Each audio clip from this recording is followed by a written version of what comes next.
Let's not waste all the material.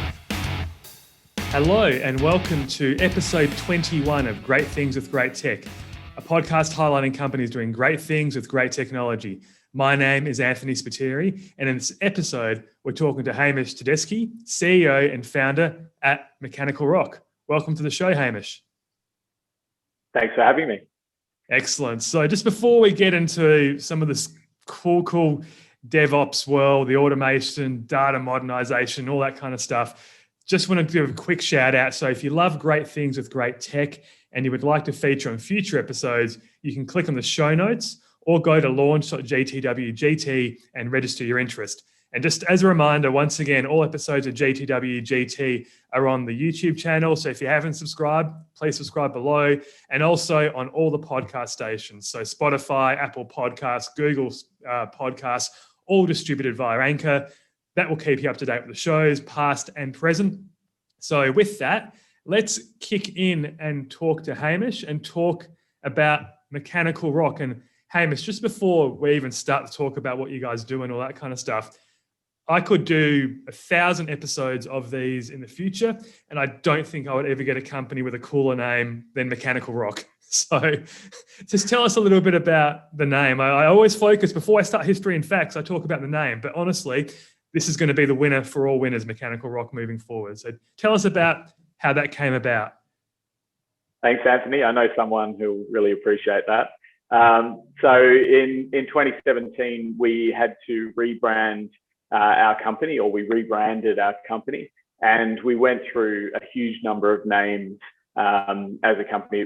We were small, probably 5 to 10 people. I can't remember exactly how many, but we opened it up to everyone and just surveyed people to see how many names we could get, and all voted. And we kind of getting to the pointy end where we had to make a decision, and we had hundreds of names. And it was very hard. And anyway, my daughter turned to me, who was 9 at the time, and she said, "Why don't you just call it Mechanical Rock?" And I was like, "That's a stupid name. Why would I call it Mechanical Rock?" And then a week later, I was thinking about it. I was thinking, well, actually, it kind of makes sense, and it's kind of cool. So I put that. It just came out of nowhere. It's just like Mechanical Rock straight up. I have no idea why she thought Mechanical Rock. I think because, we're in DevOps and automation, and she maybe linked mechanical with it. Yeah. But I don't really know what she was thinking. But anyway, I put it down on the list, and we voted, and it came out equal top. And I said, well, I'm calling dibs, so we're having Mechanical Rock. Well, you know what? Hire her as a future marketer or whatever, because that's about the best name that I can ever come up with. It's just so cool. She'd be thrilled with that, mate. Yeah, that's cool. So just before we get into the history and facts about, where you came from yourself, what you did, how you started the company, tell us a little bit about what Mechanical Rock does, pretty much holistically. Yeah, so look, Mechanical Rock is a cloud-native product development company, essentially. We build stuff for our customers in the cloud. We're professional problem solvers, and it could be anything that we build. It could be a trading application. It could be an IoT solution. It really could be any type of problem. We do call ourselves a DevOps consultancy, but DevOps is not what we do. It's how we do it. Okay. And that underpins everything we do. And at the same time, we also build our own internal tools as well. So we're kind of two sides to the business. Excellent. Yeah. And look, that's definitely a narrative that I want to get into in terms of the DevOps situation. It's why I was keen to have you guys on, because, you represent the epitome of what is a modern consultancy around app modernization, the new way of doing things. What was traditional is now, effectively shifting, and you guys seem to be ahead of the game, which is why I was so keen to get in and have a chat to you guys. But let's start with the company founding and get in a bit of history and facts. Now, it was opened, well, actually talk about yourself, because your journey started, I think, outside of uni. You went to the UK, like most people. You must be said, are you a Perth boy originally as well? Yeah. Perth born and raised. But from first generation immigrants. So look, I hit 19, 20, and I started to get a bit bored in Perth. and looking for something else. So I ended up packing up, taking my tennis rackets over to the UK, thinking I might play some tennis. Yep. But I ended up working and really enjoying the work that I was doing over there. And in 2004, I set up a company called Magentis with 3 other people, and kind of basically ran that company until I came back to Australia at the end of 2014. Okay. So that was 10 years of work, and that company was test automation, DevOps, and then really interesting behavioral driven development, right? So, and coaching around that. So just what made you start that company? Like, what was the driving factor back in the UK in 2004 to get that off the ground? Well, at the start, it was probably a little bit of stupidity and naivety, not understanding what it takes to run a company. But also when you meet some people that you think you have a common vision and you want to, I guess, not just improve the game or up the game, and you believe that you can do it. So that was kind of the idea there. We looked around and we'd seen what the testing industry was at that point in time. And it was very manual, very slow. The feedback loops were very long. And we thought, well, we could disrupt this by, focusing on that test automation and that modern, at the time, testing approach. And we were fairly successful at it. And I think, over time, the message changes. And that's where we encountered behavior-driven development, which is a way of developing software. And to me, that's really interesting because it shifts the whole conversation left. So you're, as a team, you're developing software and you're reducing those feedback loops. And it kind of reduces that need for testing at the end of a process. Yeah, let's flip that back a little bit and take a step back, because I kind of touched that world a little bit. Obviously my history being hosting cloud, I worked on the platforms where the developers would put their code, and I remember very vividly situations where we would have the platform if it was an Apache-based LAMP stack, whether it was this obviously back in the day before the public cloud and everything, right? So we were doing everything ourselves. If it was Microsoft IIS, we'd get the code. They would expect the site to run in a certain way, and then it would be the launch, and then everything would crash and burn, and then we both collectively would look really bad, right? The hoster, the web developer, and also the company, right? Brand reputation damage. So I remember doing work back with, I think it was the Rational engine that IBM had, and working with particular companies where we basically brought them in. The client brought them in as well to basically do stuff to test the site before it went live as best as possible, running all sorts of synthetic tests and all that kind of stuff. That's sort of similar to where you started, but you mentioned that it's gone different now. Yeah, definitely. So that was kind of essentially running regression packs against delivered, I guess, in your non-production environments. So you can run against a known baseline and you can test new deployments. And these days, because the industry's moved on, in the sense that now we have the ability to have immutable environments. So we've got this great stuff called infrastructure as code. So we know that the same environment, environments can now be identical. We didn't have that luxury back in, say, 2000. And I guess so that was one more complexity that we had on. But also, there was always a disconnect between what someone asked for and what someone got. So this is like you say, I want it to behave in this way, and the actual delivered software behaved in a different way. And that was, again, another frustration. So it's how do we remove or shorten that feedback loop? And this is where you have where BDD comes in, and you can have a shared understanding up front by using examples, and then you can use those examples to actually drive the development. And it reduces that burden on having a dedicated tester. And this is kind of the evolution over time has changed from having a dedicated tester to actually focusing more on quality up front and pushing that responsibility of testing back onto the developer. And this is really the genesis of Mechanical Rock. essentially, we focus on test-driven development and behavior-driven development, Yeah. and we don't necessarily have a dedicated tester anymore. Okay. That's TDD, right? So TDD is test-driven development. Yeah. Just with that acronym and stuff. And so what I'm exactly. reading. What I'm reading here is that my position, what I did previously, doesn't exist anymore effectively, like in terms of, it's evolved obviously, but I would be doing, if I was a new kid getting into the industry today, interested in this space, I wouldn't have done, obviously it's natural, I wouldn't have done what I did when I started working in that hosting space. And I think, like anything, that the industries move and change. And I think we're in an industry that changes a lot quicker. And I think the need for people with people skills are still there. Yeah. And it's always going to be there. You just focus your efforts in a different way. So that, thinking that, my job's going to go is the wrong, it's the wrong approach. It's where can I focus my energy, How do you evolve in this new environment? Yeah, exactly. So just going back to, so you're in England, in the UK, you're working for Magentus. Now, there was an event, it seems like NTT Data bought you guys out, or there was an acquisition in 2017? It was around 2017 that Magentus was bought out by NTT Data.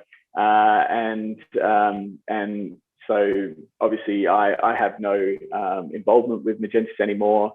And just before then, that was the rebrand to Mechanical Rock.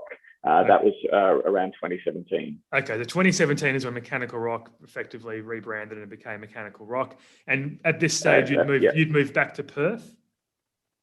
Yeah, so I moved to Perth at the end of 2014, and I started Magentus in Australia from no one. So it was just me sitting down in not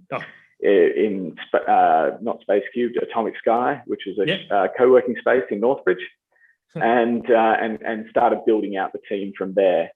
And I guess one of the early, so I'd been using AWS as part of our services since about 2010. So firing up EC2 instances to, run Jenkins servers or just do kind of the stuff we were doing or delivering to clients to use it as a service. So I might fire up a Jenkins instance and then just kill it after a month or 6 months, whatever it was. So it was a really fast and cost-effective way to be able to spin up services. And when I came back to Perth, I was kind of looking around at the AWS landscape, and to be honest, there wasn't one. So I was a bit taken aback.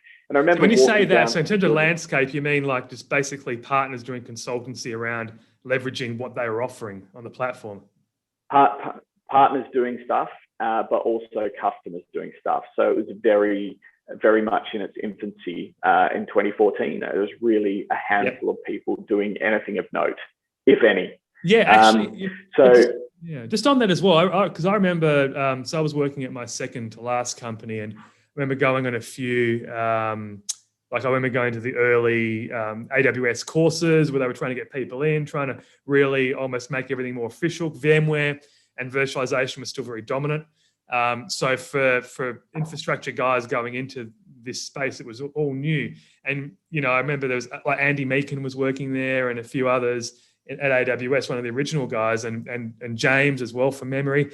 But there wasn't many people on the ground, but they've grown tremendously. But you've kind of ridden or rode that wave, haven't you, in terms of as VMware's grown, Absolutely. You guys have grown. Yeah, so literally I was walking down St. George's Terrace and I bumped into Andy Meakin, there you go, who you just mentioned. And I think James had just left at that point. So there was one person from AWS in town. Yep. And he said, look, there's just no partners doing anything of note. And so really I smelled a bit of opportunity. And so we focused a huge amount of effort into building our capability locally. Doing all the certs, just throwing a lot of weight behind that. And that takes time and effort. And, you hire, I guess, junior people and you try and bring them through because there really wasn't any local talent that had the skills already, other than myself. And I wouldn't say that, I was highly skilled in the areas that we wanted to be in. So you really have to spend a lot of time and money bringing those people through. Look, it's paid dividends for us, because now AWS is about 75 people locally, and we're about 35. So 35. we haven't grown as much as AWS, but frankly, we're not interested in that type of growth. We're looking to retain quality and deliver great outcomes for our customers. Yeah. So, I mean, and you mentioned, I think you've mentioned a good point, right? Like, again, the different type of consultancy that needed to happen, the evolution of the general consultant, which was doing, on-premises VMware type of consultancy around virtual machines, those older, you would almost call them monolithic applications, to the more cloud native world. There was a space there and it grew tremendously. And this was all, and then this gave rise to DevOps, right? So let's spend some time talking about that, because I know you've got some interesting thoughts around that space. But from my perspective, there's always been a love-hate relationship with DevOps. And I think that's true to say from a lot of guys that are more coming from the infrastructure side traditionally. They saw these guys all of a sudden come in. And I remember I worked with a couple at Zetagrid and a few others where I was like, oh, well, hold on. You're touching my infrastructure. You think you know the infrastructure. That's my job. You code, you do your thing. I'll do what I've done all the time. I'll take your code, I'll put it on there, much like what we were talking about before, right? And there was this threat matrix that popped up with these DevOps guys. And then there was also at that end, the whole concept of these guys are cowboys. They're just doing anything. They don't care about what they don't care about other applications and the servers, put their code up. That's the DevOps that I know. And I think the listeners to this show, that's the DevOps that they still think exist. So what's your take on DevOps? How have you molded a mechanical rock around that? Yeah, look, I think, and this stems from, reading books like the Phoenix Project and the Unicorn Project and these types of things.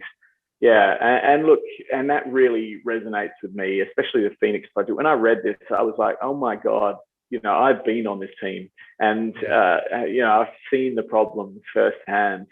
But, the mantra for us is really DevOps is about you build it, you run it. It's not a team. It's not a person. It really is the way you develop software. And frankly, we are a very developer-centric organization. We're all developers at Mechanical Rock, and we believe that everything should be code. So testing, obviously your application, but also your infrastructure, your configuration, your observability, everything should be code. And that's a mantra for us. And so we don't have the idea that there's a separate infrastructure team, there's a separate operations team. Actually, we're responsible for everything. We're responsible for testing. We're responsible for the infrastructure. Yeah. And when you're thinking about cloud, it lends itself so well because of the APIs available, because of the nature of it.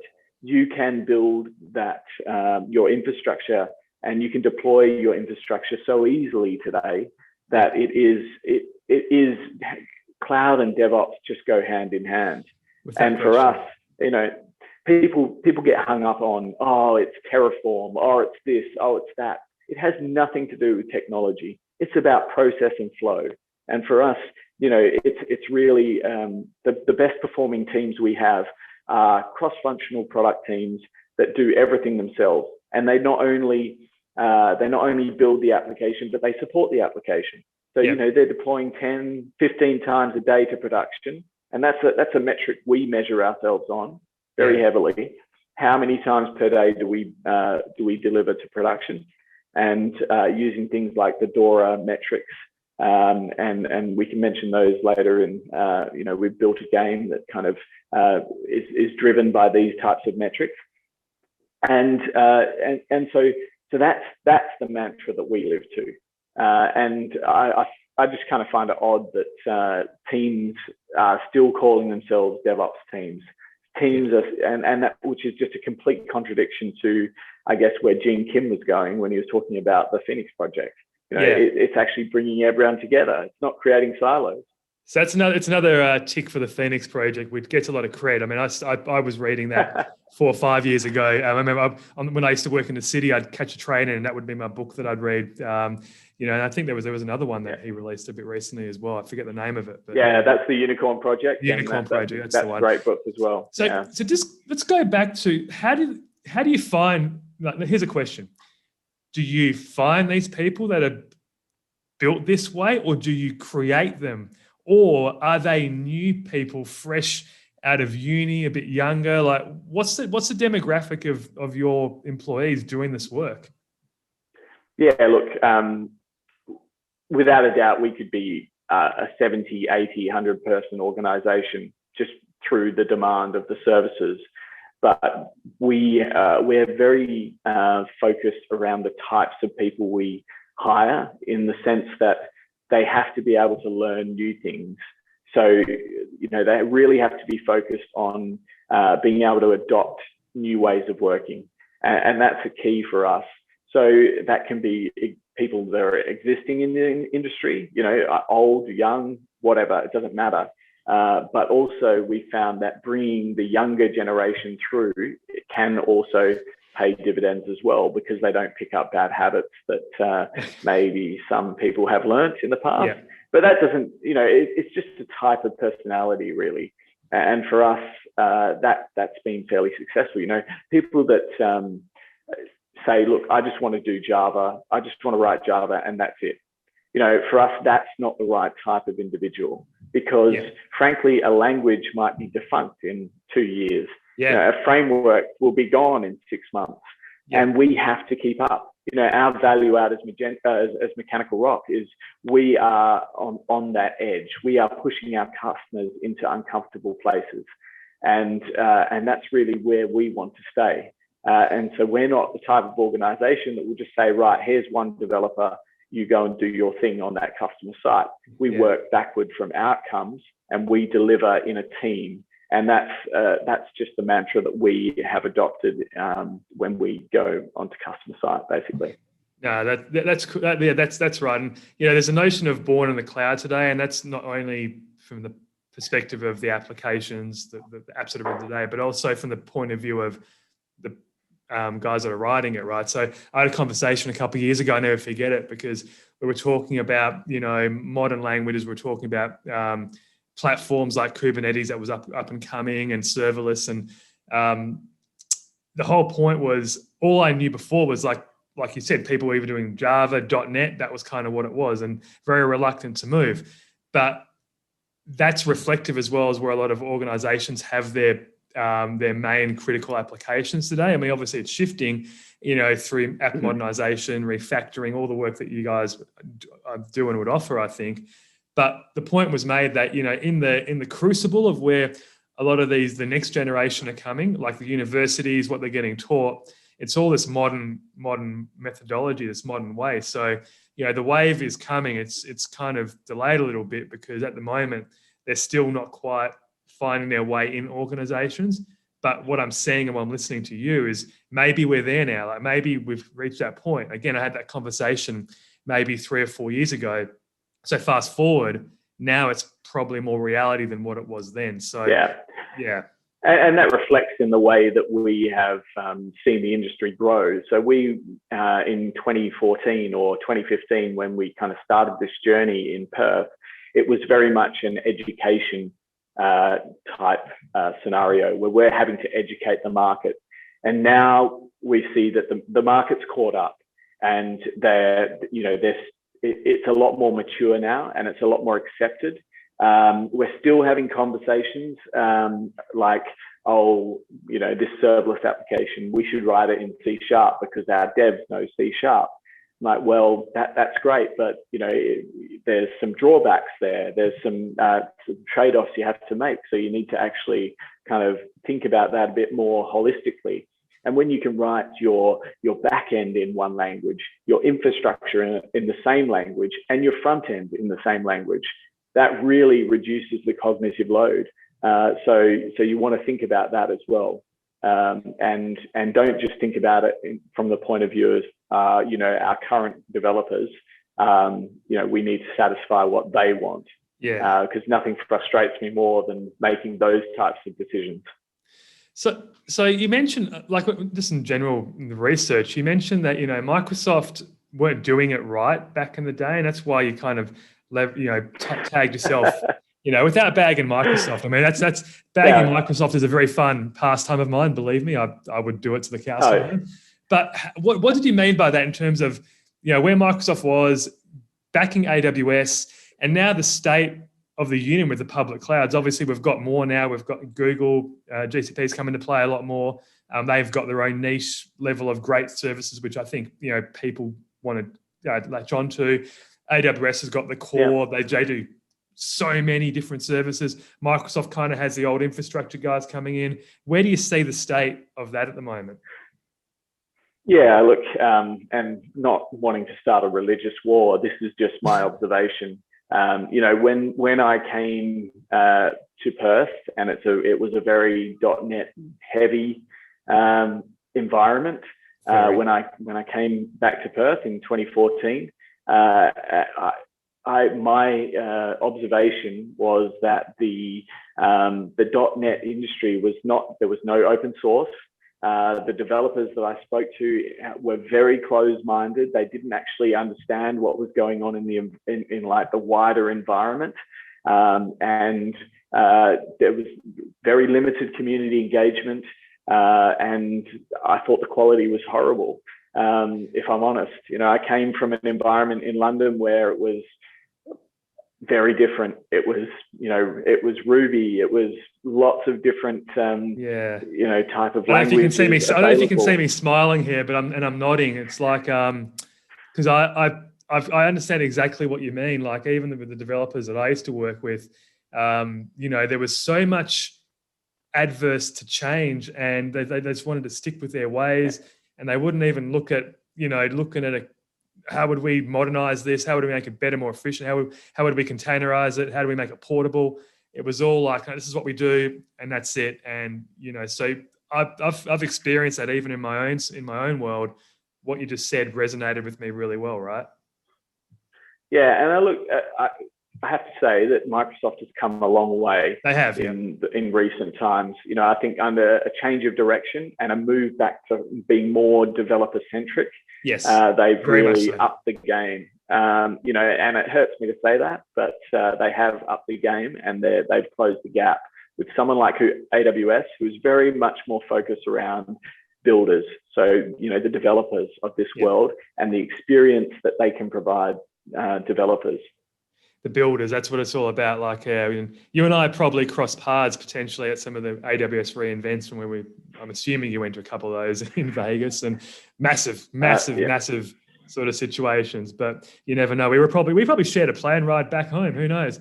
But you're right. The sense of community was always there, and the open source world initially. So just maybe, because obviously I'm very interested in that as well, and open source worlds and all the cloud native computing foundation. So how have you leveraged that to be successful with Mechanical Rock? I think, just in our general day-to-day work, we leverage so many open source repos and libraries. And I think, that's a testament to people who give up their own time to put back to the community, or, put themselves out there. And it's an understatement as well. And so as Mechanical Rock, we try and open source a lot of our libraries as well, to make them available. So if we can help out in the community. And the other thing that more community focused is when I did come back to Perth, I was kind of a bit, I was very much in the scene in London around meetups and conferences. Yeah. And I really enjoyed those hallway conversations. And that's something that I couldn't really see happening in Perth. And that's why we not in this space. It definitely conference. Was happening in the Microsoft world and the VMware world. It was happening, but not in this particular space. It was too new. So what did you do? Like, I mean, I know the answer. Well, look. So we started up the Latency conference, which was effectively a cloud native conference in Perth. Humble beginnings.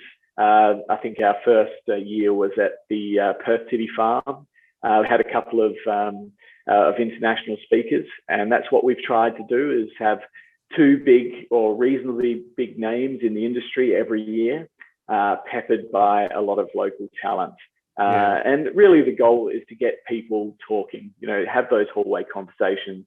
It's not always about the content. I mean, the content's important, and having good sessions is important. But, in the early years, it was probably a lot harder to get good content around the cloud stuff, if I'm honest. These days, it's, there's a lot of people around town doing some interesting stuff on Azure. Obviously, we're doing all the interesting stuff on AWS, and even GCP's got a couple of, pretty big customers in town doing some interesting stuff at some big scale. Yeah. So latency. So if I'm not mistaken, and maybe I think it is, because I think this is what actually made me come to you guys firstly. Notice you guys, the Latency conference. I love purple. Great thing, it was great text all about the purple as well. I love that color scheme. You had Mitchell Hashimoto? Did you have? Yeah. So just the guy that started HashiCorp. No big. Yeah, and he was amazing. Such an overachiever and such a good presenter as well. So I have no idea how he came out. I just, I poked him and said, "How about coming out from San Francisco to little old Perth?" And he was like, "Yeah, happy days, let's do it." That's like, I honestly think that is one of the biggest. If you look back at the history of tech conferences in this state, like that's like up there with the biggest coup of all time when you think about it. Yeah, well, we've had some, pretty good speakers, if I'm honest. So we had Charity Majors, who's quite well known in the tech scene as well. So I have no idea how we get these people, but look, shy boys don't get any sweets. So if you don't ask, you don't get. That's it. If you don't ask, you don't get it. That's a good motto to live by. But I guess that shows that you got, and the fact that, okay, DevOps mentality, which you've explained is different to what the other mentality is. The fact that you use open source, you post open source, and I'll link to the GitHub page you guys have got in the show notes as well, so everyone can see what you guys are doing. The giving back with the community and forging community, that's critical as well, because I think what that also does, I love the community aspect of any IT industry. It's what's helped me, raise profile and whatnot, create brand, but also just learn and chat and make some really good friends. But it also drives opportunity. And from your guys, I'm sure that you've had some corridor conversations with someone at a conference, and you go, "Hey, do you want a job?" That's kind of what happens in this space. Absolutely. Right? The networking that gets created from community is crazy. Is that part of the reason? You don't do it for any specific reason, but there's benefits that come out of it as well. Look, there's benefits, but if I'm honest, that the driver to win business or that type of thing was not even there. It was more about building a community, meeting people that are interested in that space. So, hiring was a consideration, and I have met and hired people from Latency conferences in the past, which is is great. It's a great bonus. By the same token, look, frankly, I enjoy the industry. I've got a lot out of it in the 20 odd years that I've worked in IT, and IT people can be weird. But I actually enjoy that weirdness. You're preaching. You're looking at one. You're looking at a weirdo. Like I'm the first to say that I've got a little bit of weirdness about me. We're very strangely built creatures, and you've got to be to number one, be in this industry. To number two, have enough. I guess the word is. I'll say the balls to get in front of people and talk in front of people and be outgoing in this industry. It's not the norm, and I think when you create a situation where people feel comfortable in doing that, that's golden, right? So there's all sorts of benefits. Yeah. And seeing people that have never presented before get on stage and kill it is actually quite rewarding. And if I can say, look, I had a little hand in providing the platform to do that, then that's if that's a legacy I can claim, then great. Some people hate presenting. But I know a lot of people that hate it, but still feel amazing when they get off stage after nailing a presentation. It's like one of the best feelings in the world. Yeah, absolutely. Yep, completely agree. I just wish I had that feeling back where, you know, I really had the nerves every time I get up on stage. Now I just treat everyone on that I'm speaking to as a friend, and I don't get those nerves anymore, unfortunately. So I don't have the highs. It is funny, isn't it? Like, yeah, obviously I present in front of people as well quite often, and yeah, sometimes you get nervous, but more often than not, it's just a rush, and you just get into it, and then you're like high-fiving when you get off stage and you bring people in. It's a great feeling. Got to get back to that, actually. I mean, obviously we've got it in Perth, but around the world, you know, I want to get back to just being in front of people. I don't know what I'm going to do the first time I get back on a stage. I might do a Steve Ballmer and or just pass out one or two. Yeah. Well, that's the thing as well. This year we're actually so lucky to be able to run an in-person conference. That's unique in itself. So yeah, so that was amazing. But anyway, yeah, we digress. Let's start to wrap up. I told you at the start we could talk for hours and the time would go really quickly. I just wanted to talk about DevOps Dream a little bit because that's something that you guys have done and it's very unique. Just have a little chat about DevOps Dream. Yeah, so hopefully I don't say anything I shouldn't, but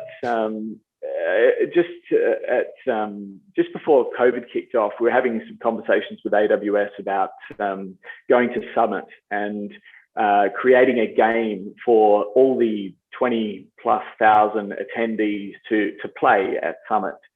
AWS had this cloud journey simulation thing that we that they wanted to, I guess, gamify and make into a tech game.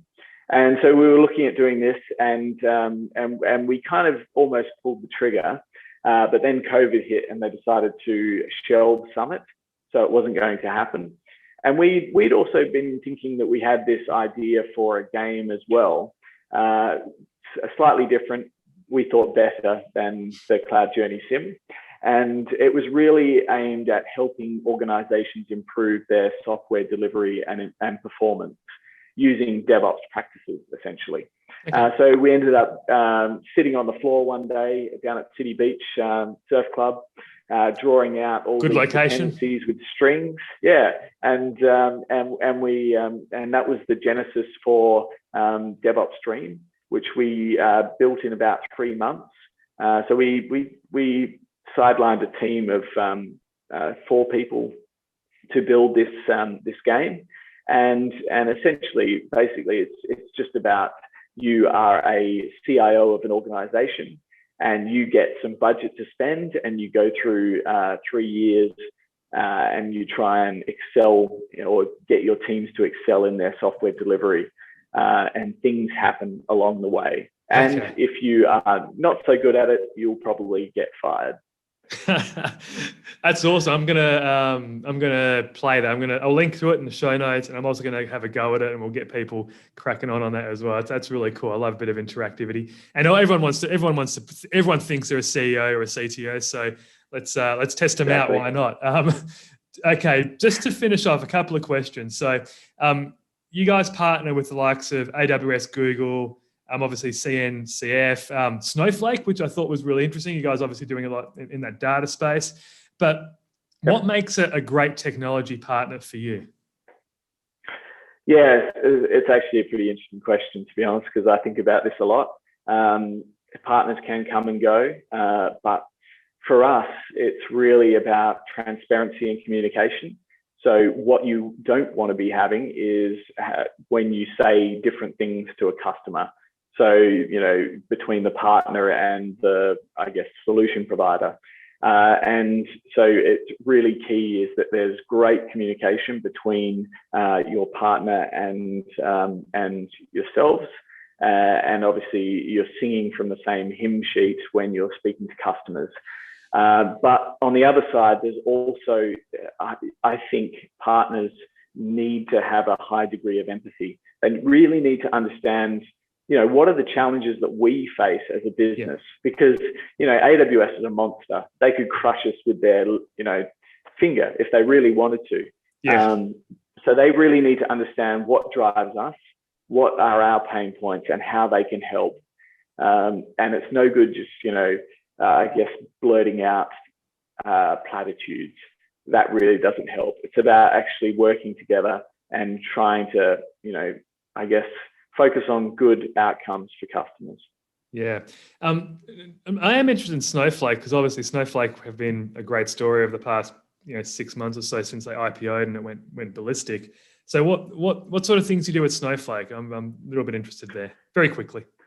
So Snowflake is essentially a cloud-based data warehouse, and it's actually amazing tech.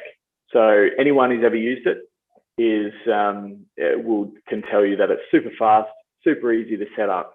But I guess it's one piece of a puzzle. So it provides that middle layer where you can house your data. But essentially what you need to do is get the data in, and then you've got to do something with it. So that could be building an API, that can be machine learning, that can be just building a dashboard to get some insights. So really, we provide that glue. We are building data pipelines and doing all the data engineering to get your complex source data into AWS and then into Snowflake. So you can query Snowflake using dashboards or SageMaker, and then you can get value from that data. Value. Interesting. So it's activating the data basically that's otherwise sitting there stagnant. Yeah, and really, but you need to be able to get that data from all the sources that that are available within your organization or that you want and require. I guess the other flip side of that, having worked in the ETL game for quite a while, or that kind of data game, is that it used to take 18 months to 2 years to get things into the hands of users if you're building a data warehouse. These days, we're completing projects that provide business insights in the site in 6 weeks. Wow! So that time to value is just amazing, and that's based off amazing tech. Really easy to use, but also having that kind of, I guess, DevOps mentality within your data, and that's one area that's been hugely lacking. Data's kind of being left aside. No one's really tackled that. But now it's been in the last 6 months to a year, people have really focused on that and said, well, actually, what about we bring these DevOps practices into our data? And that's been really interesting. Absolutely makes sense as to, that valuation and the post-IPO explosion they had. It makes sense to me even more now. So final couple of questions. So how did you guys, I think I can kind of see how it happened, but in your own words, how did you initially disrupt the market? I wouldn't say we disrupted the market, but like I said earlier, it was very much an education from the beginning. So educating the market. I'd come in from overseas, and I was lucky enough to be working in some really interesting tech businesses, doing some consulting and seeing where the industry was going. And then when I came back to Perth, I saw a definite gap in that market. It was a definite maybe 1 or 2 years. And I think it was, I was lucky enough to be able to go to a number of conferences and meetups and actually talk about what we could do as an industry and where we could take it. And I think what we've done is we've jumped over. So instead of progressing from 1 to 2, we've gone from 1 to 3. So we've skipped over that middle layer, and we've gone, for example, straight from on-prem to serverless rather than taking that trodden path. So, for example, as a business, we really haven't used a server in 5 years. So all our stuff that we deliver is generally is serverless, which is amazing, right? When you think about it. And this is, and it's amazing. And we're talking about. Yeah, I think it's amazing, but it's a great, I say this a lot, but this is, just solidifies the fact that I've got you on the show. Great things with great tech. You're doing some great stuff with this new technology, doing things differently, and still delivering outcomes. And final question is around future innovation, future disruption, but I think more for yourselves, how do you continue to grow? Where does Mechanical Rock go with innovation from here? Yeah, it's a good question. So I think, like I mentioned, we are, our value add is being on that edge and always pushing customers to newer and interesting places. And I'm not going to sit here and pretend that I know what's going to happen in tech in 5 years. But what I do know is that as soon as there's new things that are coming out, we're going to be looking at those and advocating for those if we believe there's value for our customers. So, and that happens with the data side, for instance. So we'll obviously the first partner for Snowflake in WA, and we're pushing, those types of solutions because we believe there's a huge amount of value. And I think it comes back to the type of people as well that you're hiring, is that we want people that are thirsty. We want people that are learning new things and pushing our customers to uncomfortable places. That's fantastic. All right. Well, this has been a really great conversation. It's really good to see, and talk to a company that's doing things, filling the space that was screaming out to be filled back in the day. This new evolution, this new consultancy, this DevOps world. And really great to have you on the show. So thank you for that. But I'll start to wrap up now. So if you aren't subscribed to the show, or if you'd like to hear more about Mechanical Rock or any other client or company that we've had on the show, you can catch up via the web at gtwgt.com.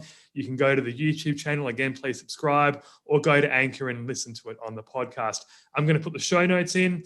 We're going to list a lot of the stuff. I'm going to list that game. I'm going to list the GitHub page, and the YouTube channel, because there's actual Latency conference sessions there as well. So lots of great stuff in the show notes for Mechanical Rock. And with that, thank you, Hamish, and thank you, Mechanical Rock, and we will see you next time.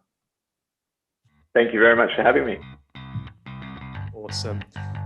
Alrighty, stop recording.